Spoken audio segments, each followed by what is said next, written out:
12억 전액 기부합니다. 제가 이 말을 꺼냈을 때 며느리 얼굴이 새하얗게 질렸습니다.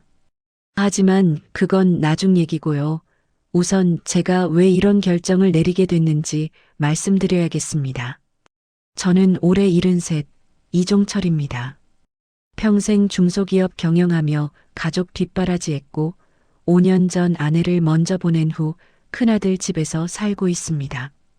아침 7시 식탁에 앉았습니다. 며느리가 준비한 아침상이었죠.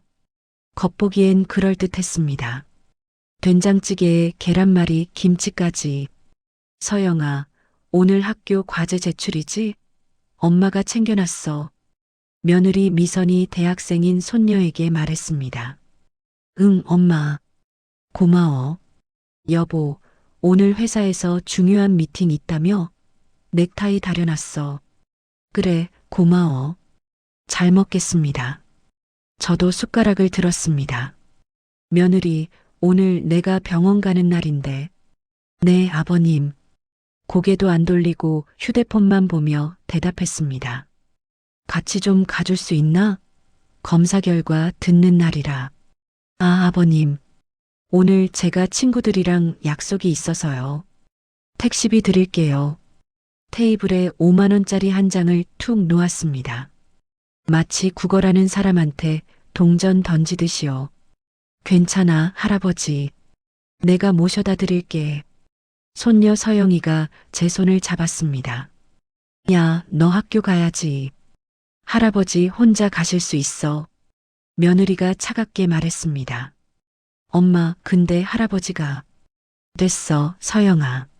할아버지 혼자 갈 수 있다. 넌 학교 가거라. 저는 그냥 고개를 끄덕였습니다. 아들 동욱이는 신문만 보고 있었습니다. 아버지와 아내 사이에서 늘 이렇게 방관자였죠. 식사를 마치고 방으로 돌아왔습니다. 문을 닫는 순간 한숨이 나왔습니다. 오후 2시 병원에서 돌아왔습니다. 현관문을 열자 며느리가 거실 소파에서 웃고 있었습니다. 어머, 엄마. 그래서 내가 그랬잖아. 우리 시아버지 완전 순하셔서 아무 말도 안 하신다니까. 친정어머니와 영상통화 중이었습니다. 며느리 나왔네. 아, 네. 엄마, 나중에 다시 전화할게. 시아버님 오셨어. 전화를 끊더니 저를 힐끗 보고는 방으로 들어가 버렸습니다. 어떻게 오셨어요? 검사 결과는요? 이런 질문 하나 없었습니다. 저녁 6시 가족이 다시 모였습니다. 서영아, 이거 내가 좋아하는 갈비찜이야. 많이 먹어. 며느리가 손녀 앞에 갈비를 가득 담아줬습니다. 여보, 당신도 힘드시죠? 이것도 드세요. 남편 앞에도 고기를 놓았습니다. 제 앞엔 국그릇 하나뿐이었습니다. 미선아, 아버지 건강이 안 좋으신데 고기 좀. 아, 아버님은 연세 드셔서 기름진 거 안 좋잖아요. 국이 더 좋으세요. 웃으면서 하는 말이었지만 눈빛은 차가웠습니다. 그날 밤 11시 손녀 서영이가 제 방문을 조심스럽게 두드렸습니다. 할아버지, 주무세요? 아니다, 들어오렴. 서영이가 들어와 제 옆에 앉았습니다. 할아버지, 오늘 병원에서 뭐라고 했어요? 괜찮다더구나. 그냥 정기검진이니까. 거짓말이었습니다. 의사는 제게 폐암 3기라고 했습니다. 길어야 1년이라고. 할아버지, 서영이 눈에 눈물이 고였습니다. 이 아이는 알고 있었습니다. 제가 거짓말하는 걸.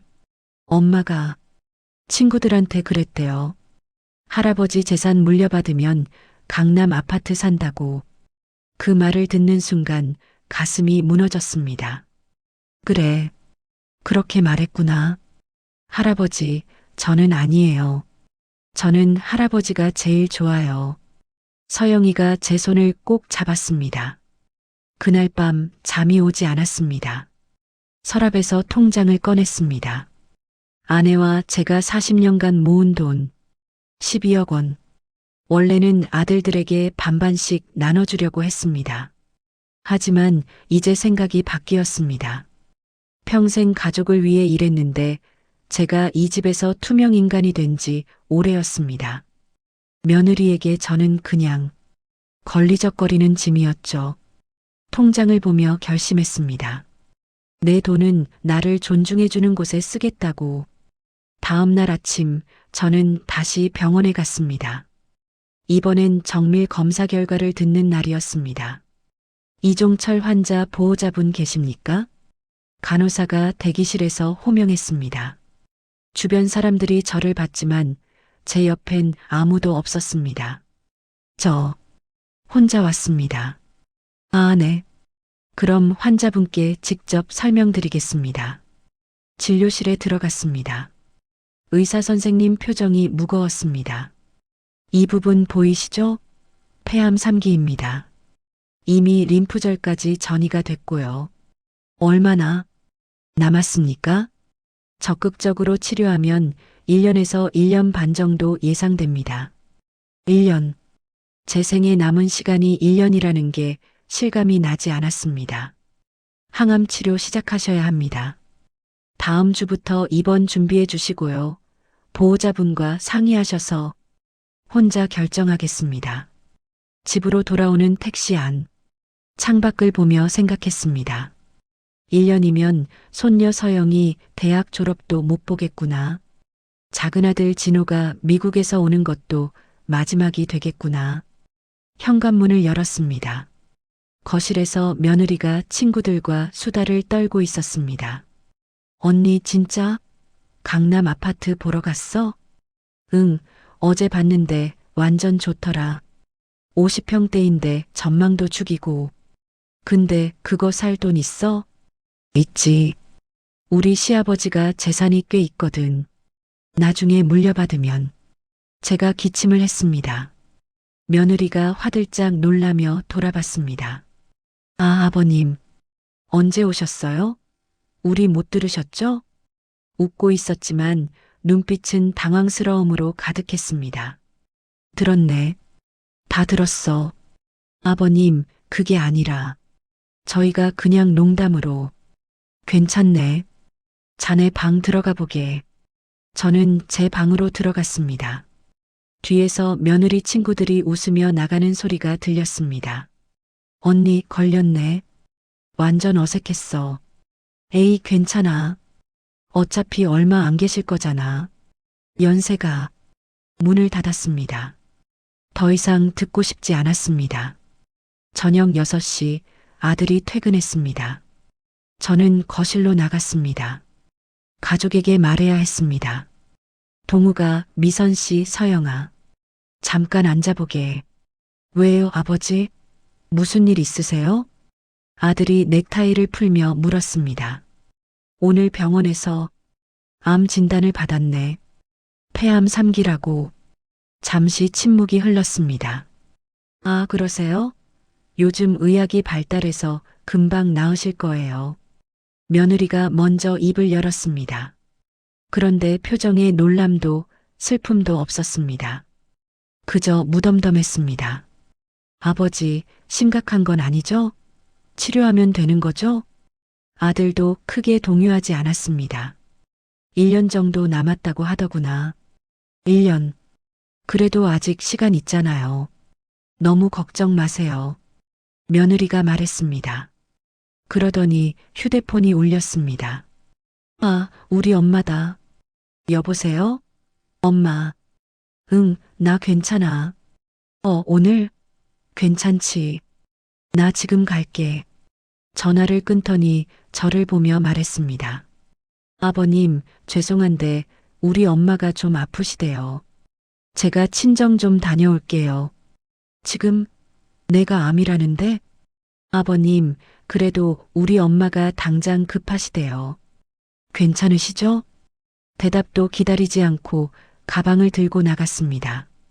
거실에 저와 아들, 그리고 손녀만 남았습니다. 아버지, 저도 내일 회사에서 중요한 프레젠테이션이 있어서 일찍 좀 쉬어야 할 것 같아요. 아들도 자기 방으로 들어가 버렸습니다. 할아버지, 서영이가 제 옆에 와서 안겼습니다. 그리고 눈물을 흘렸습니다. 할아버지, 어떻게? 제가 뭘 해드릴까요? 괜찮다, 서영아.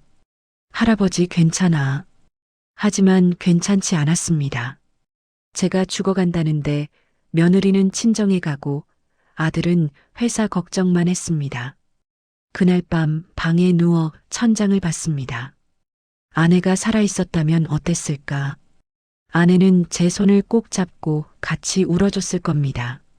하지만 이제 이 집에서 저는 정말 혼자였습니다. 서랍에서 명함 한 장을 꺼냈습니다. 박요셉 신부님 명함이었습니다. 40년 지기 친구였죠. 아내 장례식 때도 집 전해주셨고 제가 힘들 때마다 위로해 주셨습니다. 전화를 걸었습니다. 여보세요, 종철이 형? 신부님 저 만나 뵐 수 있을까요? 무슨 일이세요? 목소리가 안 좋으신데. 병원에서 암 진단 받았습니다. 그리고 상의 드릴 게 있어서요. 형님, 내일 성당으로 오세요. 제가 기다리고 있겠습니다. 전화를 끊고 다시 통장을 꺼냈습니다. 12억. 이 돈을 과연 이 가족에게 줘야 하는 걸까? 나는 이들에게 그저 재산 덩어리일 뿐인 걸까? 창밖을 보니 며느리가 친정에서 돌아오고 있었습니다. 웃으며 누군가와 통화하고 있었습니다. 괜찮아, 별일 아니었어. 우리 엄마 그냥 허리 좀 아프신 거래. 근데 시아버지, 암이래. 뭐 연세도 있으시고. 어쩔 수 없지. 그 말을 듣는 순간 제 마음속에서 무언가가 확실히 부러졌습니다. 내일 신부님을 만나면 결심을 말씀드려야겠습니다. 이 재산, 이 가족에게는 한 푼도 주지 않겠다고. 다음 날 오전 저는 성당으로 향했습니다. 어서 오세요, 형님. 박요셉 신부님이 따뜻하게 맞아주셨습니다. 신부님 사무실은 언제나 고요했습니다. 앉으세요. 커피 드릴까요? 괜찮습니다. 저는 의자에 앉았습니다. 한참을 말을 꺼내지 못했습니다. 형님, 천천히 말씀하세요. 제가 들어드리겠습니다. 신부님, 저 폐암 3기래요. 1년 남았답니다. 형님, 신부님 눈에 눈물이 고였습니다. 그것보다 더 아픈 게 있습니다. 어제 가족들에게 말했는데요. 며느리는 친정 간다고 나가고 아들은 회사 걱정만 하더군요. 그게 무슨, 제가 이 집에서 5년 동안 투명 인간이었습니다. 밥 먹을 때도 말할 때도 아무도 제 말을 제대로 듣지 않아요. 그저 재산 때문에 참고 있는 거죠. 저는 가방에서 통장을 꺼냈습니다. 이거 보세요. 제가 아내랑 40년간 모은 돈입니다. 12억. 원래는 아들들한테 반반씩 주려고 했어요. 그런데요. 어제 며느리가 친구들한테 하는 말을 들었습니다. 제 재산 받으면 강남 아파트 산다고. 그리고 밤에 전화하면서 그러더군요. 시아버지 암이래. 뭐 연세도 있으시고 어쩔 수 없지라고. 신부님이 한숨을 쉬었습니다. 형님, 마음 많이 아프시겠어요. 신부님, 저 이 돈 기부하고 싶습니다. 한 푼도 안 남기고 전액요. 형님, 그건 제대로 된 곳에 쓰고 싶습니다. 저를 투명인간 취급하는 사람들한테 줄 순 없어요. 신부님은 잠시 생각하시더니 말씀하셨습니다. 형님, 그 돈은 형님 것입니다. 형님이 평생 일해서 모은 거예요. 형님이 원하시는 곳에 쓰세요. 저희 성당에 불우이웃 돕기 재단이 있습니다. 거기 기부하시면 좋은 곳에 쓰일 겁니다. 그렇게 하겠습니다. 성당에서 나올 때 마음이 조금 가벼워졌습니다. 집으로 돌아오니 점심시간이었습니다. 며느리가 부엌에서 요리하고 있었습니다. 아버님, 어디 다녀오셨어요? 응, 잠깐 볼일 좀. 밥 드실 거예요? 제가 해드릴게요. 갑자기 친절했습니다. 식탁에 앉았습니다. 며느리가 국밥을 차려줬습니다. 아버님, 어제는 제가 너무 놀라서 그랬어요. 생각해보니까 많이 걱정되더라고요. 그래. 네, 아버님. 병원 치료도 저희가 잘 모실 테니까 걱정 마세요. 웃고 있었지만 눈은 웃지 않았습니다. 며느리. 네, 아버님? 내 통장 어디 있는지 아나? 며느리 얼굴이 살짝 굳었습니다. 통장이요? 아버님 방에 있지 않나요? 그래, 맞아. 12억 들어있는 통장 말이야. 아, 네. 그러시구나. 며느리가 눈을 반짝였습니다. 아버님, 그 돈은 잘 관리하고 계시죠? 혹시 필요하시면 저희가 도와드릴 수도. 괜찮네. 내가 알아서 할 테니까. 점심을 먹고 방으로 들어왔습니다. 서랍에서 통장을 다시 꺼냈습니다. 40년의 세월이 담긴 이 통장. 첫 페이지를 펼쳤습니다. 1985년 1월 5일 최초 입금액 50만 원. 그때 저는 작은 공장을 시작했었죠. 아내는 임신 중이었고 큰아들 동욱이를 낳기 직전이었습니다. 페이지를 넘겼습니다. 매달 조금씩 모은 돈들. 1990년 아들 대학 등록금 500만 원 출금. 1995년 작은아들 진호 유학비 1천만 원 출금. 2008년 큰아들 결혼 자금 5천만 원 출금. 2015년 손녀 서영이 대학 입학금 300만 원 출금. 이 통장은 제 인생이었습니다. 가족을 위해 쓴 모든 순간이 여기 있었습니다. 그런데 지금 이 가족은 저를 어떻게 대하고 있습니까? 똑똑. 문을 두드리는 소리가 났습니다. 할아버지, 저예요. 서영이요. 들어오렴. 손녀가 들어왔습니다. 손에 뭔가를 들고 있었습니다. 할아버지, 이거 드릴 게 있어요. 편지 봉투였습니다. 이게 뭐냐? 할아버지한테 쓴 편지예요. 읽어주세요. 서영이는 그 말을 남기고 방을 나갔습니다. 봉투를 열었습니다. 손글씨로 빼곡히 쓴 편지였습니다. 할아버지께 저는 할아버지를 정말 사랑해요. 제가 5살 때 기억나세요? 엄마 아빠가 맞벌이로 바빠서 할아버지가 저를 유치원에 데려다 주셨죠. 비 오는 날엔 우산을 받쳐주시고 제가 넘어지면 무릎에 밴드를 붙여주셨어요. 초등학교 때 제가 아팠을 때 할아버지가 밤새 제 이마를 짚으며 열 내려가길 기도하셨죠. 다 기억해요. 엄마가 할아버지한테 못되게 구는 거 저도 알아요. 너무 속상해요. 할아버지는 우리 가족 중에 가장 좋은 사람인데. 할아버지, 병 꼭 이겨내세요. 제가 옆에 있을게요. 사랑해요. 서영 올림. 편지를 읽는데 눈물이 났습니다. 이 아이만큼은 진심이었습니다. 이 아이만은 저를 사람으로 봐줬습니다. 하지만 제 결심은 변하지 않았습니다. 아니, 오히려 더 확고해졌습니다. 서영이 같은 아이들을 위해 이 돈을 쓰고 싶었습니다. 저녁 무렵 며느리가 제 방문을 열었습니다. 아버님, 저녁 드세요. 응. 아버님, 혹시 병원비 같은 거 필요하시면 말씀하세요. 저희가 도와드릴게요. 괜찮네. 내 돈으로 할 테니까. 아버님 돈이요? 그 12억 말씀이세요? 그래. 며느리 눈빛이 날카로워졌습니다.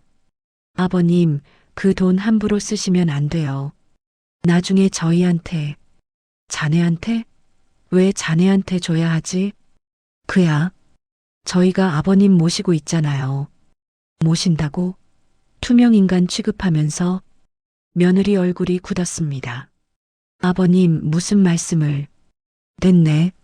나가보게. 며느리가 나간 후 저는 휴대폰을 꺼냈습니다. 미국에 있는 작은아들 진호에게 전화를 걸었습니다. 여보세요, 아버지? 진호야, 나다. 한국에 좀 와야겠다. 왜요, 아버지? 무슨 일 있으세요? 중요한 가족회의가 있다. 다음 주 토요일까지 와라. 알겠습니다, 아버지. 갈게요. 전화를 끊었습니다. 이제 준비는 끝났습니다. 다음 주 토요일 온 가족이 모인 자리에서 발표하겠습니다. 제 12억 한 푼도 이 가족에게 주지 않겠다고. 일주일이 흘렀습니다. 그 사이 며느리의 태도가 180도 바뀌었습니다. 아버님, 아침 드세요. 제가 특별히 미역국 끓였어요. 아버님, 약 드실 시간이에요. 물 떠왔어요. 아버님, 오늘 날씨 좋은데 산책같이 가실래요? 갑자기 지극정성이었습니다. 하지만 저는 알고 있었습니다. 이게 진심이 아니라는 걸. 며느리 눈엔 여전히 12억만 보였습니다. 금요일 저녁 작은 아들 진호가 인천공항에 도착했다고 연락이 왔습니다. 형, 오랜만이야. 그래, 진호야. 잘 왔다. 큰아들 동욱이가 동생을 반갑게 맞았습니다. 아버지, 저 왔습니다. 그래, 고생했다. 들어오너라. 진호는 미국에서 IT 회사를 운영하고 있었습니다. 바빠서 1년에 한두 번밖에 오지 못했죠. 아버지, 갑자기 오라고 하셔서 걱정했어요. 무슨 일이세요? 내일 얘기하마. 온 가족이 모였을 때. 형수님, 아버지 잘 모시고 계시죠? 진호가 며느리에게 물었습니다. 당연하죠. 저희가 지극정성으로 모시고 있어요. 며느리가 환하게 웃었습니다. 진호는 아무것도 몰랐습니다. 형수가 아버지를 어떻게 대해왔는지. 그날 밤 서영이가 또 제 방으로 왔습니다. 할아버지, 내일 무슨 일 있어요? 가족회의가 있단다. 할아버지가 무슨 말씀하실 거예요? 서영아. 저는 손녀의 손을 잡았습니다. 할아버지가 내일 할 말이 있는데 내 엄마가 많이 놀랄 거야. 혹시 그 통장 때문에? 역시 영리한 아이였습니다.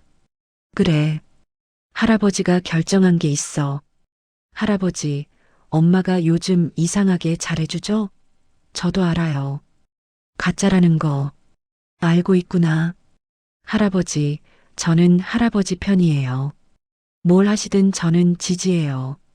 서영이가 제 품에 안겼습니다. 고맙다, 서영아. 내가 있어서 할아버지는 행복했어. 토요일 오전 10시 거실에 온 가족이 모였습니다. 큰아들 동욱, 며느리 미선, 작은아들 진호, 손녀 서영. 자, 다들 앉아라. 저는 식탁 상석에 앉았습니다. 아버지, 무슨 중요한 일이세요? 진호까지 미국에서 오라고 하시고.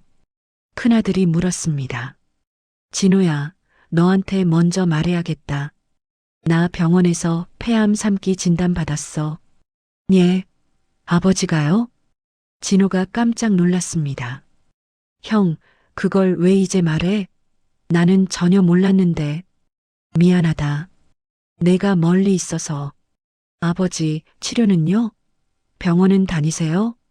다음 주부터 항암 치료 시작한다. 진호의 눈에 눈물이 고였습니다. 형은 알고 있었어? 응. 일주일 전에 들었어. 그럼 왜 나한테 연락 안 해? 아버지 암인데. 그게 바빠서. 형제가 언쟁을 시작했습니다. 됐다. 그만해라. 내가 오늘 너희를 부른 건 다른 이유가 있어. 저는 가방에서 통장을 꺼냈습니다. 이게 뭐예요? 며느리가 눈을 빛냈습니다. 너희 어머니와 내가 40년간 모은 돈이다. 12억 원 들어있어. 12억? 며느리가 침을 삼켰습니다. 원래는 너희 형제에게 반반씩 나눠주려고 했지. 아버지, 그건. 하지만 저는 잠시 말을 멈췄습니다. 이 돈 한 푼도 너희한테 주지 않을 거야. 순간 거실이 조용해졌습니다.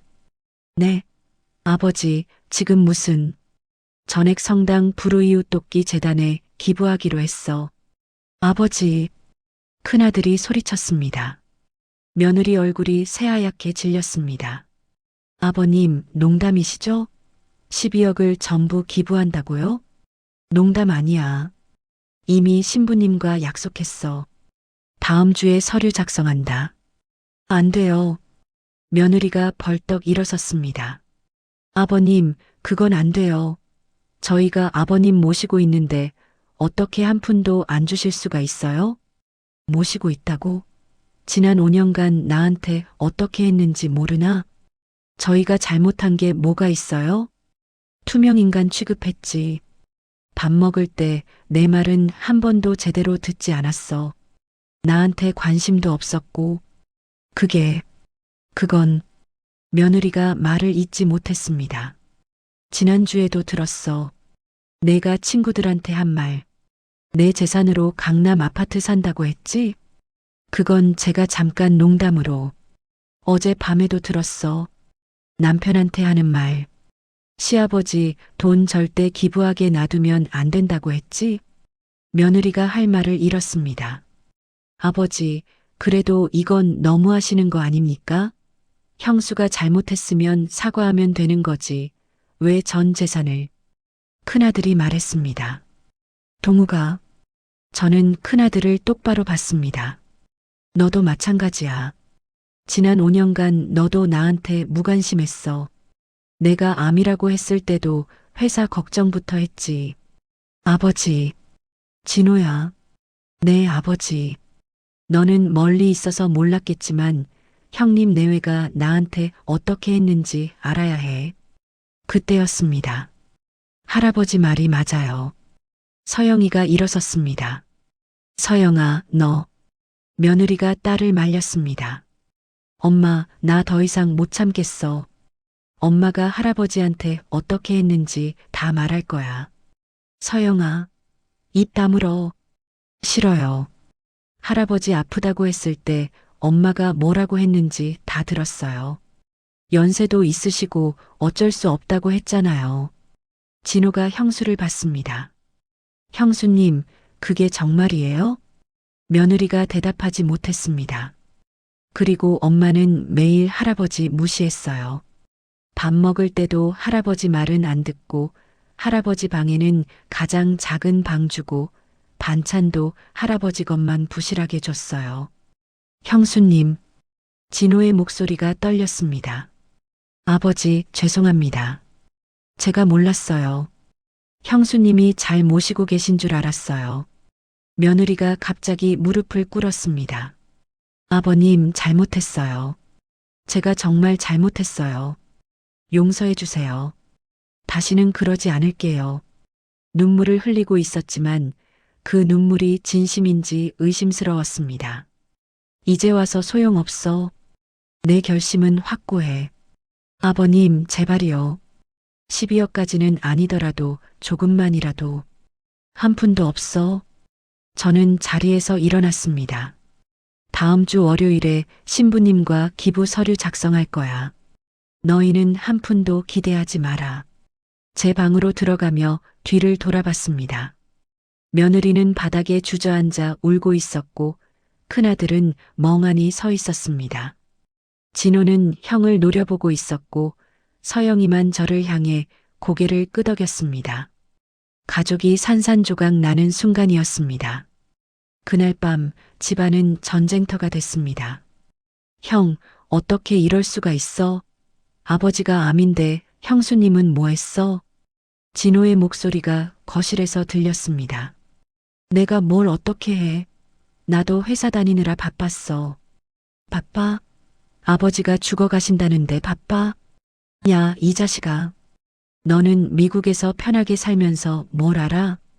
형제가 싸우는 소리, 며느리가 우는 소리가 밤새 들렸습니다. 저는 방문을 잠그고 누워 있었습니다.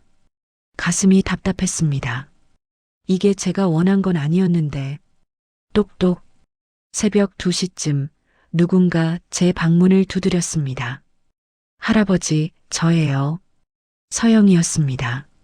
문을 열어줬습니다. 잠은 안 자고? 할아버지도 안 주무시잖아요. 서영이가 제 옆에 앉았습니다. 할아버지, 제가 얘기 하나 해도 돼요? 그래, 해보렴. 사실 엄마가 원래부터 이런 건 아니었어요. 무슨 소리냐? 제가 5살 때 기억나요? 그때 엄마가 할아버지한테 잘했어요. 할아버지 생신 때마다 미역국도 끓이고 할아버지 옷도 챙겨드리고 그랬지. 막연하게 기억났습니다. 그런데 그해 겨울에 뭔가 있었어요. 저는 어려서 잘 모르지만 엄마랑 할머니가 크게 싸웠대요. 내 할머니랑? 네. 할머니가 돌아가시기 1년 전이었대요. 서영이가 휴대폰을 꺼냈습니다. 할아버지, 이거 보세요. 제가 엄마 오래된 휴대폰에서 찾은 건데 사진이었습니다. 2014년 크리스마스 날짜가 찍혀 있었습니다. 사진 속에는 며느리 미선이 웃고 있었습니다. 그런데 얼굴에 멍이 있었습니다. 이게 엄마 일기장도 찾았어요. 읽어보니까 서영이가 조심스럽게 말했습니다. 할머니가 엄마한테 심하게 했대요.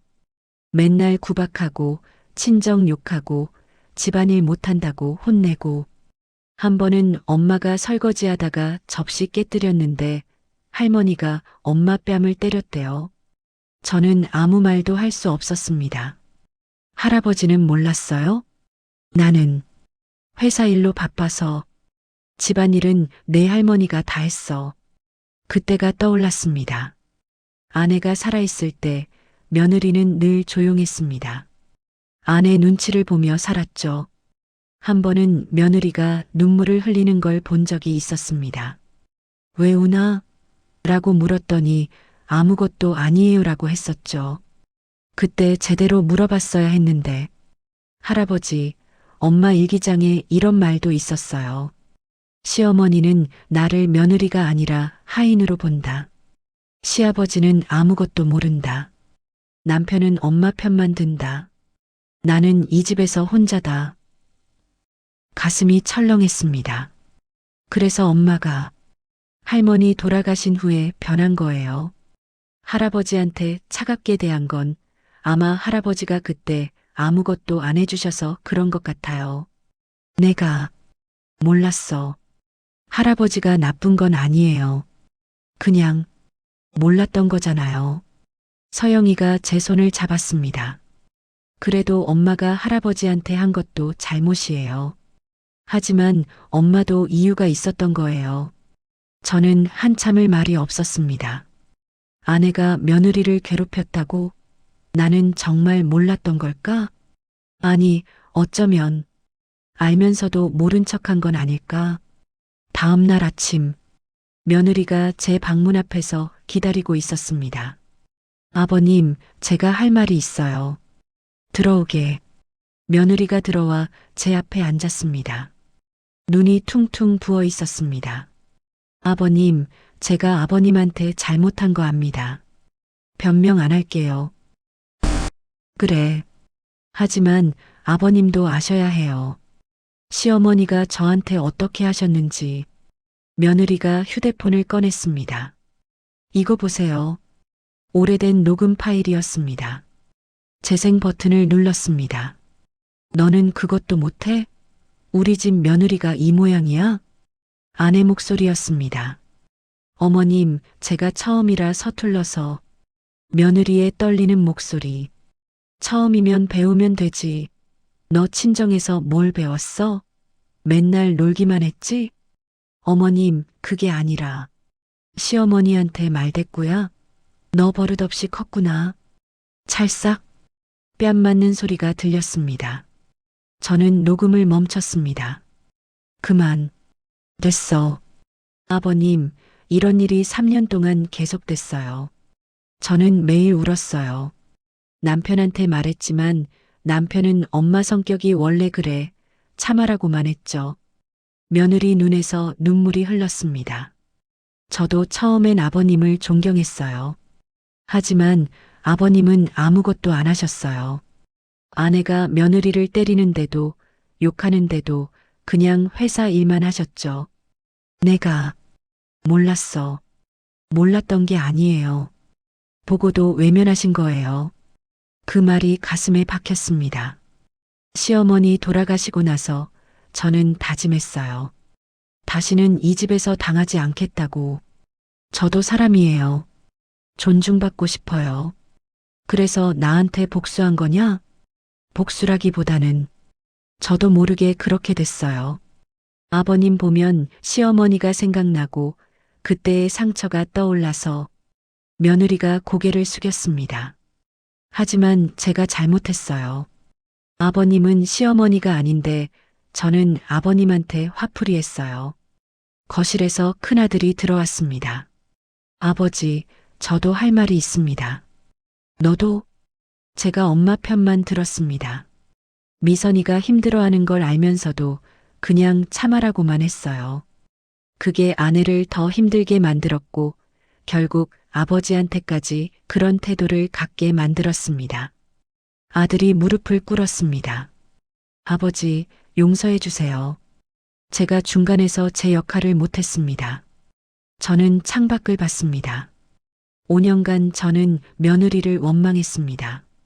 하지만 그 원망의 시작은 어쩌면 저였을지도 모릅니다. 아내가 며느리를 괴롭힐 때 저는 정말 몰랐을까요? 아니면 알면서도 가부장인 아내 편을 들어준 걸까요? 며느리, 네, 아버님. 내가 미안하네. 내가 힘들 때 모른 척했어. 며느리가 고개를 들었습니다. 하지만 저는 통장을 받습니다. 이미 결정한 일이야. 기분은 번복할 수 없어. 아버님, 내 남은 인생 의미 있게 쓰고 싶어. 미안하지만 이해해줘. 며느리가 바닥에 주저앉았습니다. 저도 가슴이 아팠습니다. 가족의 상처는 이렇게 깊었습니다. 그리고 그 상처의 일부는 제 책임이기도 했습니다. 그날 오후 집안은 무거운 침묵에 잠겼습니다. 며느리는 방에 틀어박혀 나오지 않았고 큰아들은 거실 소파에 멍하니 앉아 있었습니다. 진호는 저를 찾아왔습니다. 아버지, 잠깐 얘기 좀 할까요? 그래, 앉아라. 아버지, 형수님 사정은 이해가 갑니다. 하지만 그래도 아버지 결정은 너무 가혹한 것 같아요. 가혹하다고? 네. 12억 전부를 기부하시면 형님 가족은 어떻게 살아요? 형님도 은퇴 앞두고 있고 서영이도 대학생인데 그건 내 형이 알아서 할 일이야. 아버지, 진호야, 너는 형수가 나한테 어떻게 했는지 몰라서 그래. 5년이야, 5년. 저는 목이 메었습니다. 5년간 나는 투명인간이었어. 밥 먹을 때도 말할 때도 아무도 내 말을 듣지 않았어. 내가 암 걸렸다고 했을 때도 무관심했고, 그건 형수님이 잘못한 거죠. 하지만, 하지만이 뭐가 있어? 그래도 피부치 아닙니까? 한 푼도 안 주시면. 피부치라고 해서 당연히 받을 권리가 있는 건 아니야. 진호가 한숨을 쉬었습니다. 형, 아버지 설득 좀 해봐. 진호가 형에게 말했습니다. 나도 해봤어.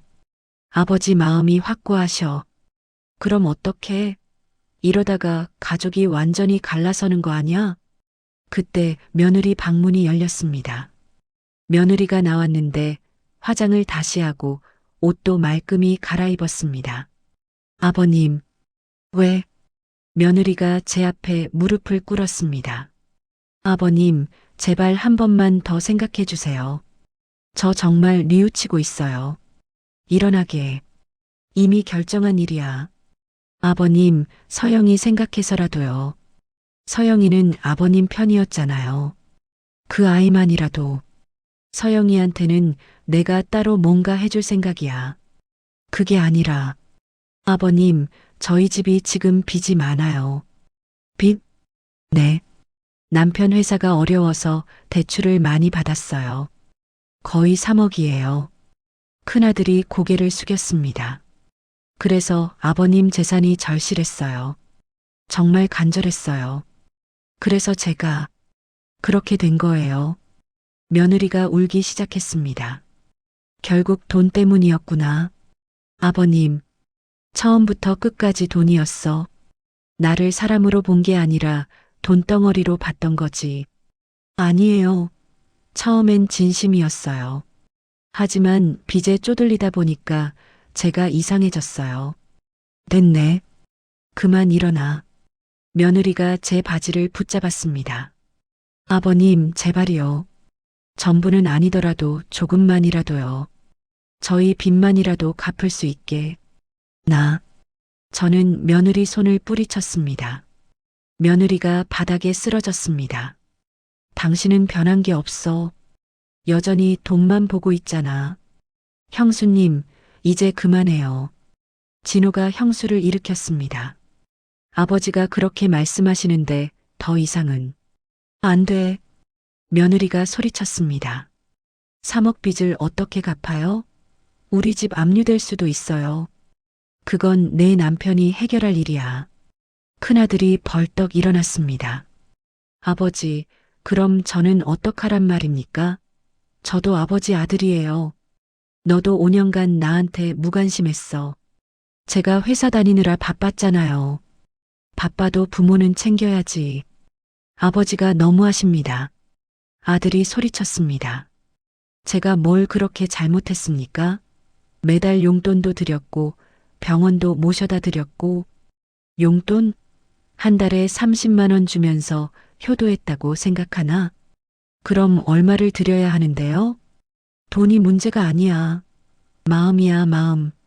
저도 목소리가 커졌습니다. 너희는 5년간 나한테 마음을 준 적이 없어. 그냥 의무감으로 귀찮아하면서 했을 뿐이지. 그럼 아버지는요? 큰아들이 따져 물었습니다.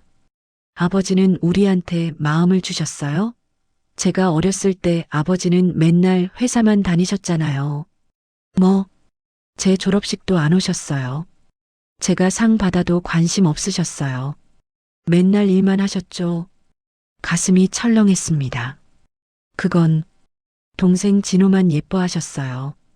동생은 유학도 보내주시고 사업 자금도 대주셨잖아요. 저는요?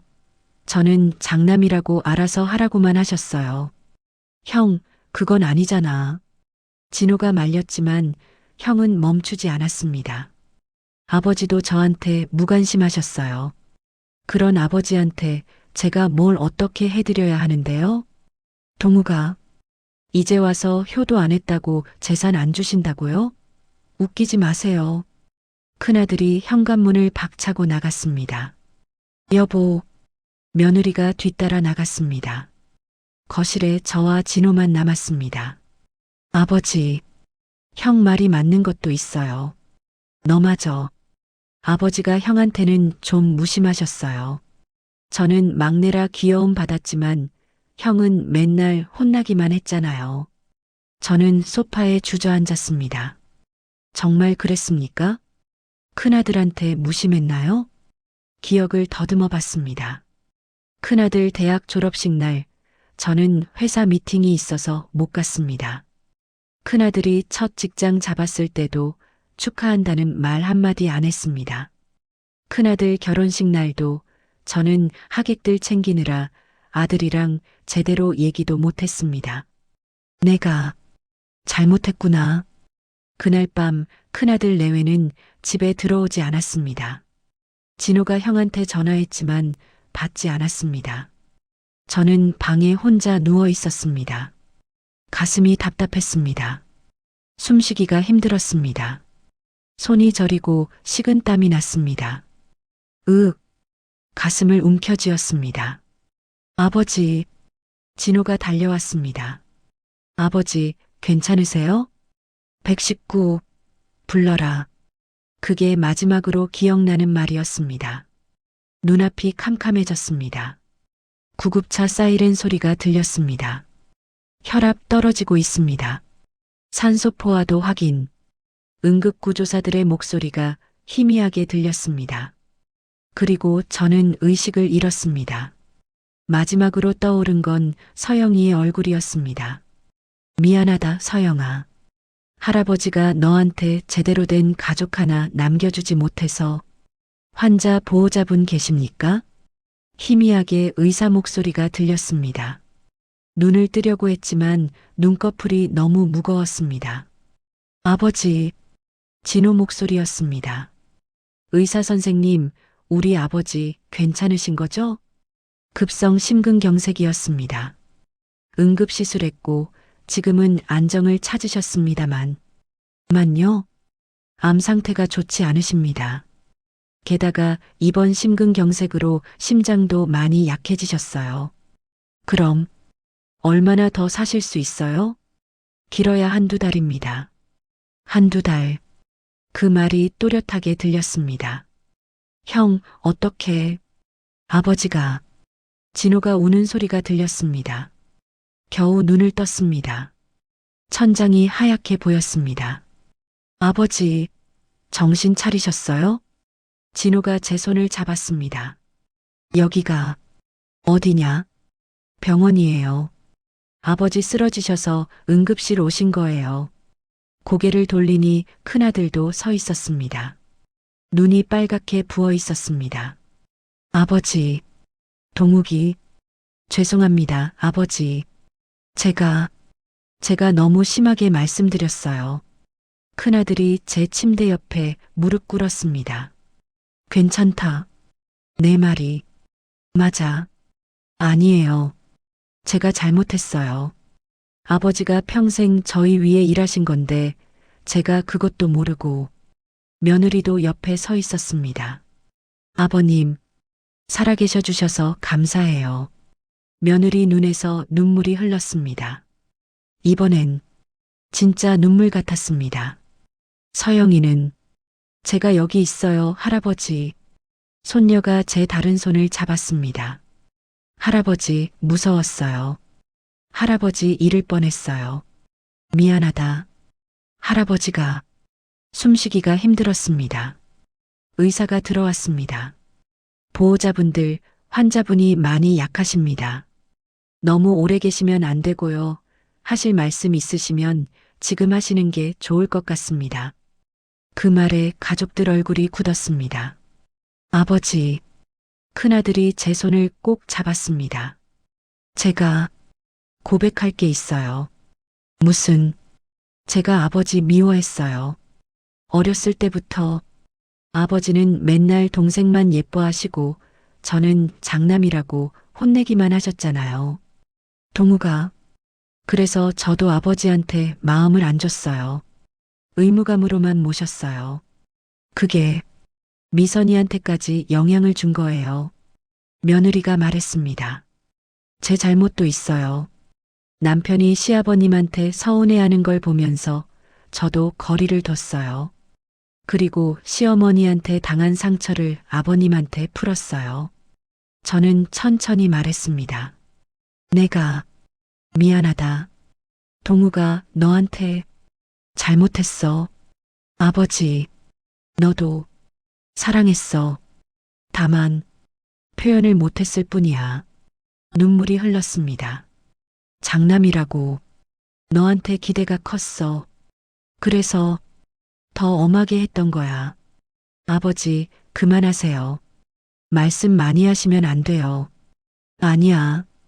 지금 아니면 못해. 저는 며느리를 받습니다. 미선 씨, 네 아버님.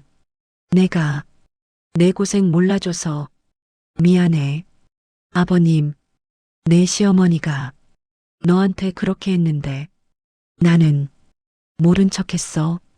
정말 미안하다. 며느리가 눈물을 펑펑 쏟았습니다. 아버님, 저도 미안해요. 제가 아버님한테 너무 심했어요. 너도 힘들었지. 이해한다. 진호가 말했습니다. 아버지, 형한테 미안해요. 제가 아버지 사랑 더 많이 받아서. 아니야. 너희 둘 다 똑같이 사랑해. 서영이가 제 손을 꼭 쥐었습니다. 할아버지, 저희 이제 잘할게요. 그러니까 오래오래 사세요. 서영아, 저는 천장을 봤습니다. 나 생각해봤어. 아버지 말씀하세요. 12억 기부하려고 했는데 가족들이 숨을 죽였습니다. 그래도 그건 취소 못해. 아버지. 하지만 저는 큰아들을 봤습니다. 동우가 내가 너희한테 따로 해줄 게 있어. 아버지, 그런 거 됐어요. 아버지만 살아계시면 돼요. 아니야. 들어봐. 숨을 고르고 말했습니다. 내 집 있잖아. 강남 아파트. 5년 전 아내와 살던 집이었습니다. 지금은 비어 있었죠. 그 집 너희한테 줄게. 그것도 10억은 될 거야. 아버지, 그걸로 빚 갚고 서영이 학비 대고 살아. 아버지, 그럼 아버지는요? 나는 여기서 치료받다가 요양원 갈 거야. 아버지, 안 돼요. 저희 집에서 사셔야죠. 아니야. 나는 이제 너희 짐이 되기 싫어. 아버지가 무슨 짐이에요? 큰아들이 울면서 소리쳤습니다. 아버지, 집에 가세요. 저희가 진짜 잘 모실게요. 진심이에요. 며느리도 울면서 말했습니다. 아버님, 제가 달라질게요. 진짜로요. 제가 아버님한테 잘할게요. 그래도 12억 기부는 변함없어? 알아요, 아버지. 그거 기부하세요. 저희 상관없어요. 진호가 말했습니다.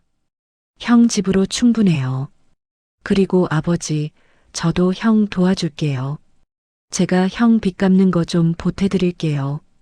진호야, 저희가 형제잖아요. 이제부터라도 잘할게요. 저는 가족들을 봤습니다. 큰아들, 며느리, 작은아들, 손녀. 모두 울고 있었습니다. 이번엔 진심이었습니다. 고맙다. 너희가 있어서. 아버지, 힘내세요. 우리 함께 집에 가요. 그래. 집에 가자. 눈이 감겼습니다. 이번엔 편안했습니다. 가족이 옆에 있다는 게 느껴졌습니다. 비록 늦었지만 이제야 우리는 진짜 가족이 된 것 같았습니다. 여보, 당신 보고 있소? 우리 가족이 이제야 제대로 된 가족이 됐소. 저는 잠에 빠져들었습니다. 가족들 손을 꼭 쥔 채로 3개월 후 기적이 일어났습니다. 저는 살아 있었습니다. 아버지, 오늘 약 드셔야죠. 며느리가 따뜻한 물과 함께 약을 가져왔습니다. 고맙네. 아버님, 제가 오늘 특별히 삼계탕 끓였어요. 기력 보충하셔야죠. 그래, 고맙다. 며느리는 정말 달라졌습니다. 매일 아침 제 방에 와서 안부를 물었고 병원 갈 때마다 함께 갔습니다. 할아버지, 오늘 날씨 좋은데 산책 가실래요? 서영이가 휠체어를 가져왔습니다. 그래, 가자꾸나. 공원을 산책했습니다. 햇살이 따뜻했습니다. 할아버지, 기분 어때요? 좋구나. 이렇게 사는 게 행복이구나. 할아버지, 오래오래 사세요. 그래. 할아버지, 노력해 볼게. 집으로 돌아오니 큰아들이 퇴근해 있었습니다. 아버지, 오셨어요? 오늘 회사 일찍 마치고 왔어요. 그래. 고생했다. 아버지, 주말에 같이 영화 보러 갈까요? 아버지 좋아하시는 전쟁 영화 개봉했대요. 좋지. 아들과의 대화가 이렇게 편할 수 있다는 게 신기했습니다. 저녁 식사 시간. 온 가족이 모여 앉았습니다. 자, 다들 많이 드세요. 며느리가 정성스럽게 차린 상이었습니다. 아버님, 이거 할아버지 특별식이에요. 소화 잘 되는 음식들로만 준비했어요. 고맙다, 미선아. 아버님, 며느리가 눈시울을 붉혔습니다. 아버님이 미선아라고 불러주시는 게 이렇게 좋은 줄 몰랐어요. 이제부터 그렇게 부를게. 식사 후 큰아들이 말했습니다. 아버지, 저희 빚 다 갚았어요. 아버지가 주신 집 팔아서 빚 갚고 진호도 도와줘서 이제 여유가 좀 생겼어요. 잘했다. 그리고 아버지, 이거 보세요. 아들이 통장을 보여줬습니다. 매달 제 월급에서 100만 원씩 저축하고 있어요. 나중에 아버지 요양비로 쓰려고요. 그렇게까지 안 해도 아버지, 저희가 하고 싶어서 하는 거예요. 진호도 미국에서 영상통화로 참여했습니다. 아버지, 저도 매달 송금하고 있어요. 형한테 보내고 있으니까 걱정 마세요. 너희들, 고맙다. 며칠 후, 저는 박요셉 신부님을 만났습니다. 형님, 얼굴이 많이 좋아지셨네요. 신부님 덕분입니다. 12억 기부, 어제 최종 처리됐습니다. 이종철 장학재단으로 등록했어요. 감사합니다. 형님, 가족분들하고는 어떻게 되셨어요? 이제야 진짜 가족이 된 것 같습니다. 신부님이 미소 지었습니다. 다행입니다. 형님 결정이 결국 가족을 살린 거네요. 성당에서 나오는 길에 생각했습니다. 만약 제가 그냥 12억을 가족에게 줬다면 어땠을까? 아마 가족은 영원히 변하지 않았을 겁니다.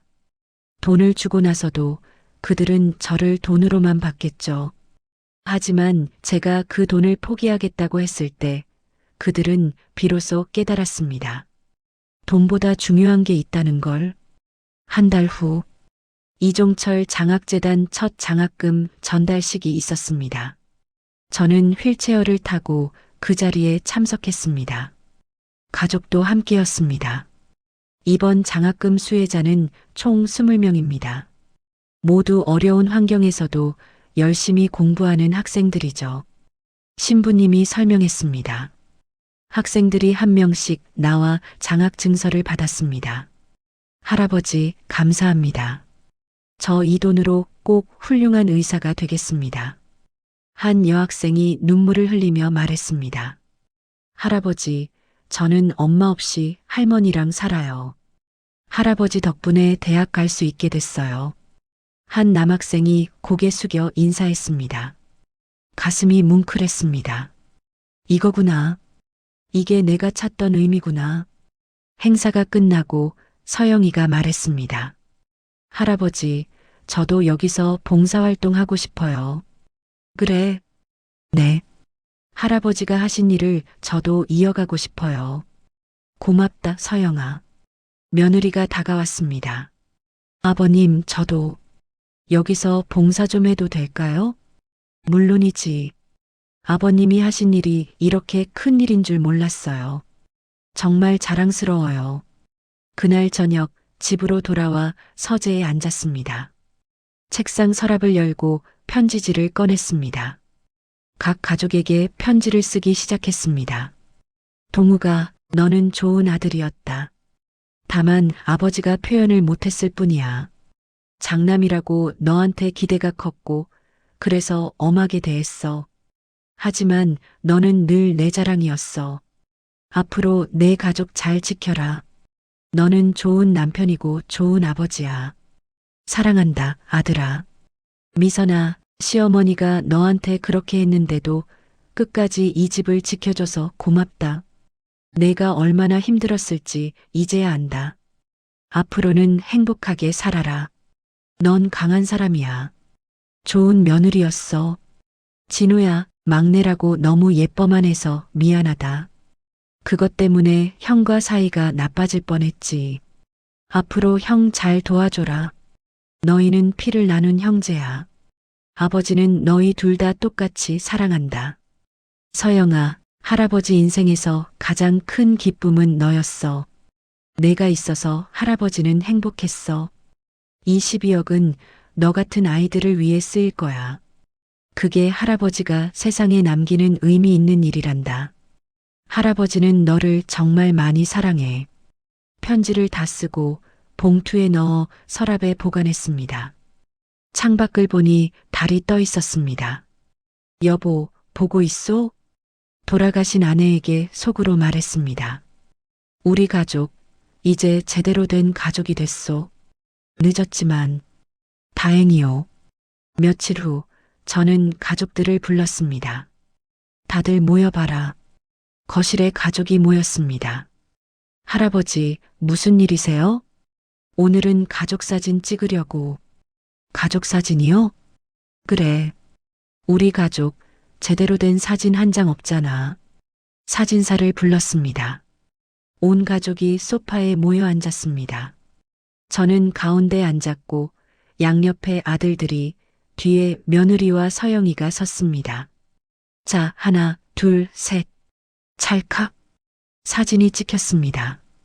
나중에 인화된 사진을 보니 모두 환하게 웃고 있었습니다. 저도 웃고 있었습니다. 이 사진 한 장이면 됐습니다. 이게 제가 세상에 남기는 진짜 유산이었습니다. 돈이 아니라 사랑으로 이어진 가족. 그로부터 6개월 후, 저는 조용히 눈을 감았습니다. 가족들이 모두 지켜보는 가운데 마지막 순간 서영이 손을 잡고 있었습니다. 할아버지, 사랑해요. 서영이 목소리가 들렸습니다. 나도 사랑한다. 모두. 그렇게 저는 떠났습니다. 장례식장에서 가족들은 제가 남긴 편지를 읽었습니다. 모두 울었습니다. 하지만 그 눈물은 후회가 아니라 감사의 눈물이었습니다. 1년 후, 이종철 장학재단은 100명의 학생에게 장학금을 전달했습니다. 서영이와 며느리는 매주 재단에서 봉사활동을 했습니다. 큰아들과 작은아들은 형제처럼 자주 만났습니다. 그리고 거실 벽에는 그날 찍은 가족 사진이 걸려 있었습니다. 환하게 웃고 있는 할아버지와 가족들. 그것이 이종철이 세상에 남긴 진짜 유산이었습니다.